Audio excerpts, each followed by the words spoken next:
Mosport, près de Toronto, au Canada.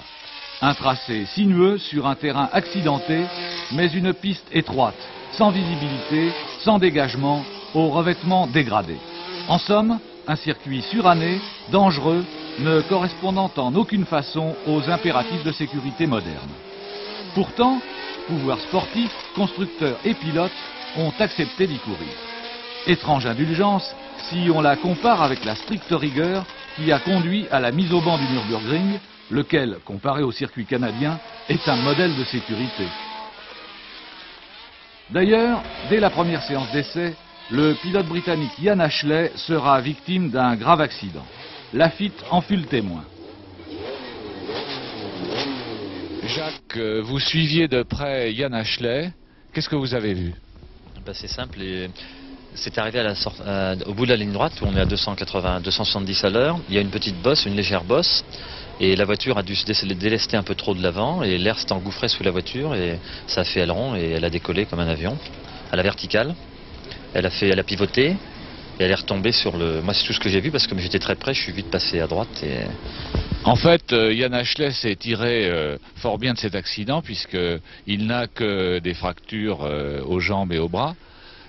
Mais cet accident a beaucoup ému les pilotes et j'aurais aimé que vous nous donniez votre point de vue sur les questions de sécurité ici à Mosport. C'est simple, ici c'est un circuit qui, d'après moi, est aussi dangereux que le Nürburgring, peut-être même plus. Ça fait 4 ans que je suis venu 3 fois ici, ça fait 5 ans que tout le monde dit que c'est un circuit dangereux, ça fait 5 ans qu'on revient tous les ans régulièrement. Et là, comme c'est un accident, heureusement Ashley n'a pas grand-chose, il aurait pu être gravement blessé. Et peut-être que l'année prochaine on ne reviendra plus ici. Et pourquoi c'est dangereux? Parce que la piste est très étroite.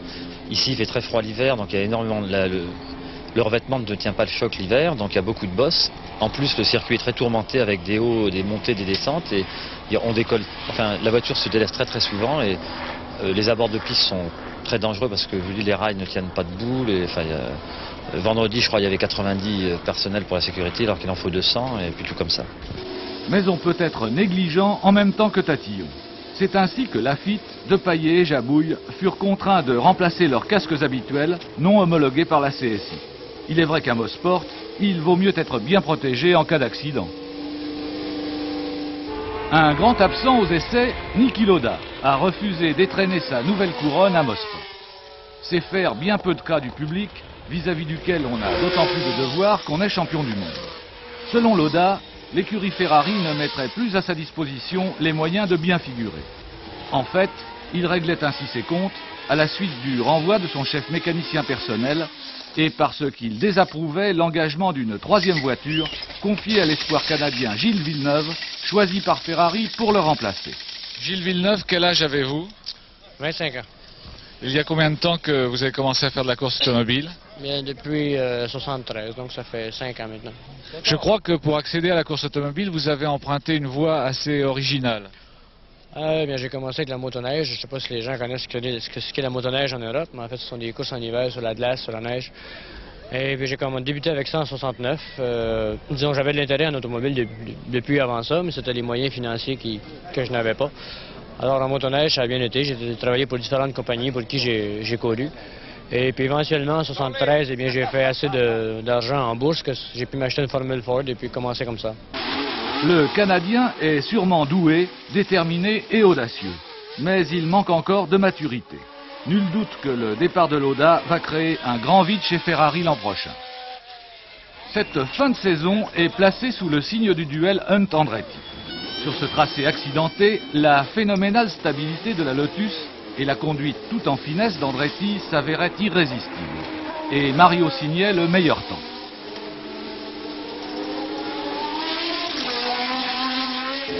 Le seul pilote en mesure de lui résister était Hunt, qui lui concédait tout de même un peu plus d'une demi-seconde.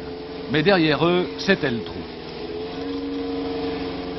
En obtenant le 3e temps, Peterson confirmait le retour en forme des 6 roues amorcé à Watkins Glen. Cependant, l'écart avec le chrono d'Andretti s'élevait déjà à près d'1,5 seconde. Aux prises avec un moteur récalcitrant, Depailler réalisait tout de même le 6e temps, se montrant, comme aux États-Unis, le plus rapide des Français. Il n'y eut en fait qu'un seul jour d'essai, car le samedi, il pleuvra à torrent toute la journée. Tous ceux qui eurent des ennuis vendredi se retrouvèrent donc mal placés sur la grille. Ce fut le cas de Lafitte, qui cassa un moteur et dut se contenter d'une place sur la 6e ligne.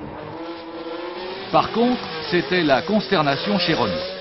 Dès les premiers tours de roue de Jabouille, vendredi matin, le moteur avait cassé à la suite d'un mauvais calage de la distribution. Samedi, sous la pluie, la Renault devait figurer parmi les plus rapides, mais il était trop tard. Jean-Pierre, pas qualifié cette fois. À quoi attribuez-vous cette contre-performance?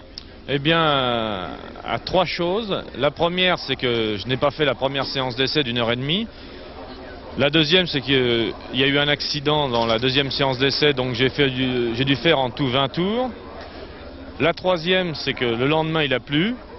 Et en plus, il me manquait pas mal de grippe sur ma voiture. Qu'est-ce que vous voulez dire par là? Grippe, c'est traction? Oui, aussi bien en traction qu'en tenue latérale. Et avec le moteur turbo, ça m'handicape beaucoup. C'est un nouveau problème? Non, c'est pas nouveau, mais ici il faisait très froid et la piste est pas rugueuse du tout et ce problème a augmenté nettement ici. Andretti effectue un départ impeccable et prend aussitôt l'avantage sur Hunt. La pluie menace, mais un vent glacial l'empêche de tomber et la course se déroulera sur une piste sèche. Déjà, Andretti et Hunt se détachent, tandis que Mas emmène un peloton où la lutte sera extrêmement serrée. Andretti et Hunt s'envolent, personne ne peut tenir leur rythme. Ils prennent plus d'une seconde d'avance à chaque tour. Visiblement, Hunt doit s'employer davantage qu'Andretti pour rester dans le sillage de la Lotus. Mais avec un grand brio, il y parvient. Durant les 3/4 de la course, il restera ainsi à l'affût, prêt à profiter de la première erreur de Mario. Un ton en dessous des deux solistes, la bataille fait rage au sein de l'orchestre. Mas est bien accroché à sa 3e place. Mais Scheckter, revenu de la 9e place qu'il occupait à l'issue du premier tour, ne lui laisse pas un instant de répit. Depailler conduit avec une farouche énergie et une extraordinaire adresse. La scie roue sous-vire, il doit la jeter dans les virages et constamment contrôler de spectaculaires dérives. On croirait voir Peterson. On aborde le dernier quart de la course quand, stupéfaction, Hunt passe en tête. En voulant doubler Mas au freinage, Andretti a bloqué ses roues et Hunt l'a débordé à l'accélération. Mais un tour plus tard, Andretti apparaît seul en tête. Hunt et Mas ont disparu. Épisode incroyable, les deux coéquipiers se sont accrochés, chacun rejetant sur l'autre la responsabilité de cette colossale erreur. Mas a pu repartir, mais Hunt, ivre de rage, est éliminé. Avec plus d'un tour d'avance sur Scheckter, Andretti peut ménager sa voiture et il va d'ailleurs laisser Jody se dédoubler. Le sort de la course paraît réglé. Mais c'était compté sans la guigne qui poursuit Mario avec acharnement. À 3 tours de l'arrivée, alors que la victoire est en vue, son moteur le lâche. Son abandon aura d'autres conséquences sur le classement. Dérapant les uns après les autres sur l'huile du moteur de la Lotus, Patrese, Villeneuve et Brambilla seront éliminés. Leurs voitures vont rejoindre les épaves de celles de Keegan et Binder, qui s'étaient accrochés dans ce virage au début de la course. Quel carnage! Conclusion stupéfiante d'une course rocambolesque, Scheckter héritait donc in extremis d'une victoire heureuse devant Depailler, récompensé de sa détermination, Mas, Jones et Tambay. Le superbe duel Andretti-Hunt, qui domina les 3/4 de la course, s'est terminé en queue de poisson. Les deux champions auront une dernière fois l'occasion d'en découdre au Japon, dimanche en 8.